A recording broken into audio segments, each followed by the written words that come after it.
What is up, everyone, guys? And thank you so much. If you are new here in this video, I would like to welcome you. My name is Justine and I am a social media content creator as well as a graphic designer, and I welcome you to this channel. So hit subscribe if you are new here, and I post videos every week about finances, spirituality, and all that good jazz. So thank you guys so much and enjoy the video. So in this video, or in this episode, I'm going to talk about money. Specifically about budgeting. So what the hell is a budget anyway? You know, we all know about budgeting, but what is it actually? Well, the definition of budget is the effective management or the effective planning, saving, and investing of your money, and also that which is effective spending as well. So what are the reasons why we should manage our money?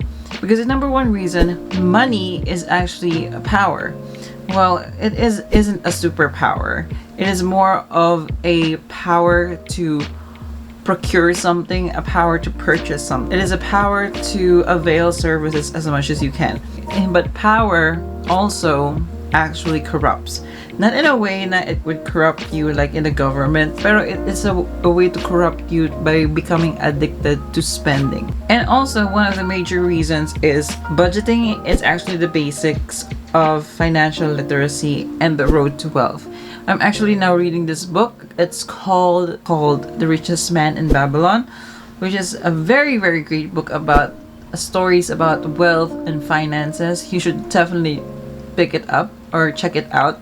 And I'm going to read a verse on it, or a quote.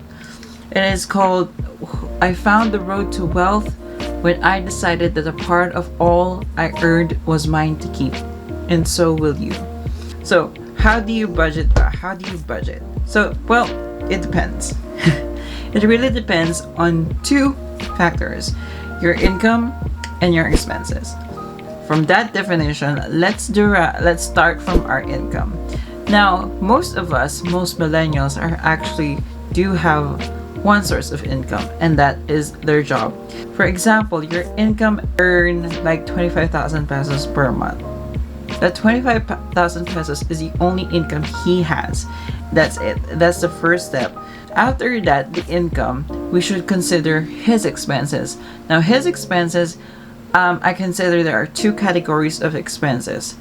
Number one is your needs expenses. You need to spend your money in order to survive, in order to continue your work, or in order to, so that's food, utilities like electricity bills, water bills, etc., transportation. So the second one is the pleasure expenses, or what should I say, the wants expenses. These are the expenses that actually they keep life enjoyable, you know. They keep life, kumbaga sa cake, it is the icing. It makes life more delicious. Has a 25,000 peso income, and his expenses, or his necessity expenses per month is 15,000 pesos, and his wants is actually 5,000 pesos, and now he has only 5,000 pesos left. So where does he actually put it now? So I suggest there are two categories for which he can use his 5,000 pesos. Number one is a savings account, and then number two is a emergency fund. Let's talk about the emergency account first. The emergency account is there where there is a backup plan. It is your fund where if you are turned over or you are fired, when you are in your dire situations, you can use that fund. Never touch your emergency fund if you are, you know, if nasa utang ka. Never, ever, ever. Only for dire situations like namatayan ka, sunugin ka ng bahay, then that's the case. You break the piggy bank and just use that funds. The second one is your savings account. The savings account naman is used to grow and invest, grow your money. Let your money work for you. Now you can use your saving account to invest in stocks, to invest in real estate, to invest in businesses, or to invest in yourself.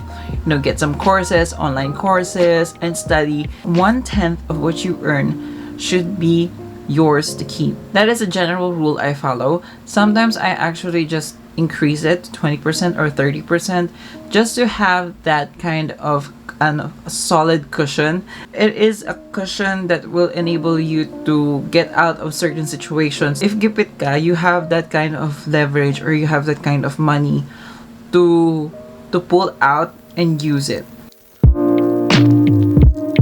We are on our key insights to what budgeting should be. Number one thing about budgeting is that budgeting should be flexible. It is not meant to be fixed. When we say flexible, it is not about parang pwede mo siya gastusin ng gastusin. 70% for my wants, 30% for my needs, and then no percentage or whatsoever for my savings and for my emergency. Like boom. Whenever your income increases, you have to set aside a budget for everything. So you need to feed your savings, you need to feed your investments, you need to feed your emergency fund. You need to feed that. And when it comes to flexibility, if your expenses are really that high, then you need to actually lower it. You need to adjust your budget so that you can, or adjust your lifestyle so that your expenses can lower even more. Or think of some business, or think of an idea so that your income increases. Be flexible with your budget and know your boundaries, know your worth. If you set aside for Starbucks coffee, then don't buy it. Just don't. It's not worth it. It's not. So I'm going to leave you with a quotable, tweetable quote. Money is a good servant, but an evil master. Pay off those bills, pay off those debts, and budget, you guys. So I'll see you again next time. Bye, guys.